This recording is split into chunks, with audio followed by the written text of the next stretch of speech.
Alright the Reds, it is Monday morning, it is the Bacon Butty. We are in Brasco, we have got bacon, we've got Ian Salmon, you've got Gareth Roberts. We're going to talk about what's in the papers today. There is still some footy in there, which is good. Thought we might have to talk about golf or something, but you know, we're alright. I'd be knackered on that one. What I do like, by the way, on the coverage of the US Open in the Mail is that it says, so Brookline's highs and lows by Derek Lawrenson. He says, highs, Fenway Park. What a treat to watch the Boston Red Sox, the other team owned by John W. Henry, play at their baseball home. A nice touch to have Liverpool FC memorabilia in the shop as well. Fenway is often compared to Anfield, but, biased I know, it's not that good. Indeed, with uncomfortable seats and posts blocking the view, it's more like Goodison Park. Fair enough.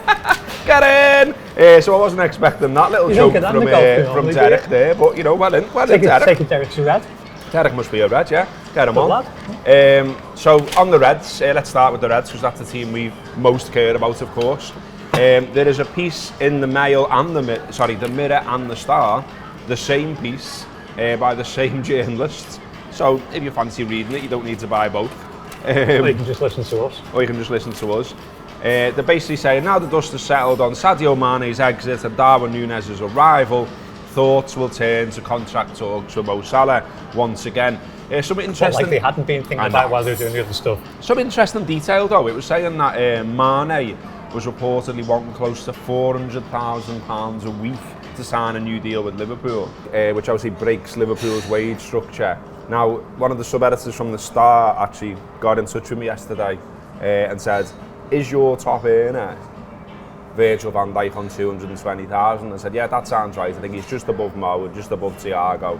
And it's in there, you know, the line is in there about the third or fourth paragraph down. So he's checked in with the best for the information. You want authority, the man with the scoops. But I understand it. You know, if you're Mo, you're Mane, you're looking at what you've achieved in the league, and you're looking at what De Bruyne is earning, and you're looking at what Cristiano Ronaldo's earning, and you're going, well, I'm as good as him. I've done more than he's done this season. I should be earning the same. Yeah, and that's for a club. That's the problem, isn't it, if you like? Because, I mean, obviously Liverpool have now got Núñez in, and Núñez isn't on as much, and Diaz isn't on as much. But we have now essentially got exactly the same situation with Mo. He's already said he's not going to go, so he's going to stick around. But come January, he can speak to whoever he wants then, if we made the situation. But he said he would prefer to stay in the Premier League. I mean, Mane has gone to Bayern there, and he's reportedly going to earn 360,000 a week. Fair enough, well done, lad. Yeah, fair play to him. No hard feelings and all that. But again, do you think Mo's looking at that and saying, well, he's gone and he's got that money? I mean, it's a thing over the weekend I've seen people saying Mo's not as motivated. I mean, we're only guessing, but Mo's not as motivated by money as people think. Because I think he was like top 8 in some like. He was the only Premier League player in the top 25 of charitable donations. So he's good, and we know that Mane gives loads away as well. You know, we know the way that he works, and obviously Mo does the same, but we've not been told about it so far. And if that's the way he's working, well, he's not motivated by money, but he's still got every right to set his family. And however large his extended family is, I don't know what his family is, brothers, sisters, cousins, aunts, uncles. He's got the right to set them up for life. I think with Mo, it's that agent with Mo, isn't it? I think so, yeah. You know, you look at him and you think, well, you're a bell, and you've acted like a bell all the way through. He's the kind of agent who goes onto Twitter right away, isn't he? That's what I mean, and I think that soured it for me. Yeah. You know, it makes you think of the whole thing in a certain way. You know, the laughing emojis, and they're just generally being a bit of an arse about it.